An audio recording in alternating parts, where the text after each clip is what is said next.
তবে আবার বলছি, চ্যালেঞ্জ লিগটা মনে হয় মেসি করলেন। আরে কালকে থেকে ইস্ট বেঙ্গল সমর্থকরা আমাকে নিয়ে ভীষণ ট্রোল করছেন। আরে ট্রোল তো হবোই, ট্রোল করার মতো ভিডিও বানিয়েছি, ট্রোল তো হতেই হবে, সেটা নিয়ে ব্যাপার না। দেখুন, এইগুলো যদি না থাকে তাহলে কিসের মোহনবাগান ইস্ট বেঙ্গল, কিসের রাইভালরি? এই মোহনবাগান ইস্ট বেঙ্গল এই যে 100 বছর ধরে যে লড়াইটা চলছে, আরে এইভাবেই তো বেঁচে আছে। আমি একটা জিনিসে বিশ্বাস করি যে আমি মোহনবাগান সমর্থক, আমি ইস্ট বেঙ্গলকে নিয়ে ট্রোল করব, মজা করব, রোস্ট করব, উল্টোরা আমাকে ঘুরিয়ে সেটাই করবে। গালাগালি দেবো না, খিস্তি খাস্তা করবো না। আর যেটা কয়েকজন অল্প কয়েক সংখ্যক মানুষ দু একজন করেছেন, বাকিরা কিন্তু মজার ছলেই নিয়েছেন।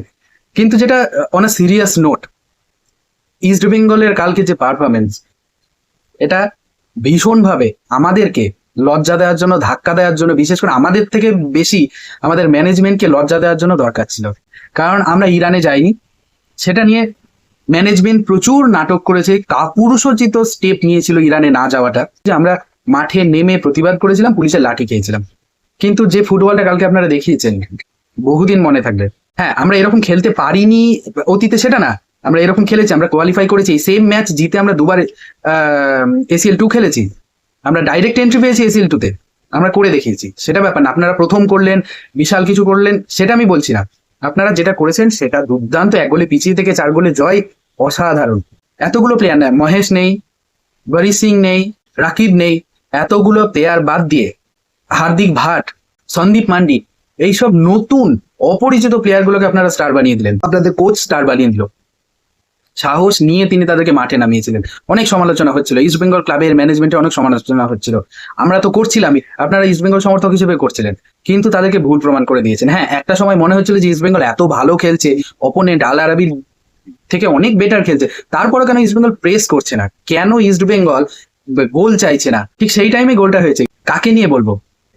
পিভি বিষ্ণুকে নিয়ে আমি বলি না, কারণ উনি আমার ভীষণ প্রিয়। আগের ভিডিওতে অনেক উনার নামে সুনাম করেছি। রশিদ, রশিদ যখন ইস্ট বেঙ্গলে প্রথম সই করে, আমি ভিডিওতে বলেছিলাম যে ইস্ট বেঙ্গলে যে কজন 6জন প্লেয়ার সই করেছেন তাদের মধ্যে সব থেকে খাজা প্লেয়ার হচ্ছে রশিদ। সে রশিদ নিজেকে পাল্টে ফেলেছেন, আমাকে ভুল প্রমাণ করেছেন। এই মুহূর্তে রশিদ ইস্ট বেঙ্গলের হৃৎপিণ্ড। তিনি যেমন খেলবেন ইস্ট বেঙ্গল সেভাবে ভালো খেলবে। কোনো ফরওয়ার্ড প্লেয়ার নেই, কোনো ডিফেন্ডার নেই, কোনো বিদেশি, মাত্র 2জন প্লেয়ার নিয়ে খেলতে নামছে, তারাও চোটগ্রস্ত। এরকম একটা অবস্থা থেকে ইস্ট বেঙ্গল যে খেলাটা দেখিয়েছে, এই গোটা সিজন না, বেশ কয়েক বছর ইস্ট বেঙ্গলকে এই খেলাটা মোটিভেট করবে। আপনারা ACL2 কোয়ালিফাই করেছেন, সেটাতে ভীষণ বড় কিছু করেছেন সেটা আমি বলছি না, কিন্তু আপনারা যে ফাইটিং স্পিরিটটা দেখিয়েছেন, 1 গোলে পিছিয়ে থেকে আপনারা যে 4 গোলে জিতেছেন, এটার জন্য হ্যাটস অফ। জয় মোহনবাগান। ISL এ দেখা হবে, ISL এ খেলা হবে। তবে আবার বলছি, চ্যালেঞ্জ লিগটা মনে হয় মেসি করলেন। আরে সেমিফাইনাল বা ফাইনালে যেতে পারতেন।